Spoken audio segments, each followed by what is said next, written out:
Pendant 3 jours, écrivains, éditeurs et lecteurs congolais se retrouvent autour d'une idée forte, le livre comme outil de réconciliation et de construction de la paix. La ministre de la Culture, Arts et Patrimoine, Yolande Mandembo, auteure de plusieurs ouvrages, a souligné l'importance de la littérature comme vecteur de paix. Elle a rendu un vibrant hommage à la résilience des femmes écrivaines de l'Est du pays qui, malgré les épreuves, se dressent avec une force inébranlable. De la politique nationale du livre, travail qui trouve aujourd'hui tout son sens depuis la promulgation de la loi portant les principes fondamentaux relatifs à la culture et aux arts. Cette loi est désormais la charpente juridique qui permettra aux livres et à la lecture publique, aux maisons d'édition, de rayonner comme de véritables institutions de la pensée. Dans la foulée, la ministre de la Culture, Arts et Patrimoine a lancé un appel à tous les artistes et en particulier aux auteurs pour qu'ils s'inscrivent sur la plateforme numérique du ministère. Cette démarche est essentielle pour bénéficier d'une couverture maladie et d'une protection sociale.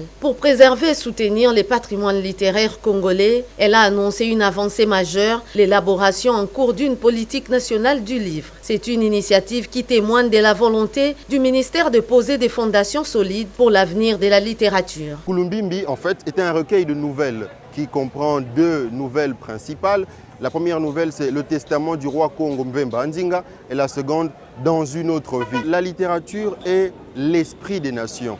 Elle peut atteindre facilement des buts qu'elle s'est assignés, par exemple promouvoir la paix dans une nation. La ministre Yolande Mandembo a aussi procédé au vernissage de l'ouvrage Kulumbimbi de l'auteur Bayuwa Dimvwezolo, un livre qui retrace l'histoire du royaume Congo et de son interaction avec le Portugal au XVe siècle. Après la cérémonie d'ouverture, la ministre a pris le temps de visiter les stands d'exposition. Elle a ainsi pu échanger directement avec les écrivains, les encourageant dans leur travail. Cette 9e édition de la grande rentrée littéraire se positionne comme une vitrine essentielle pour la littérature congolaise au service de la paix et du développement du pays.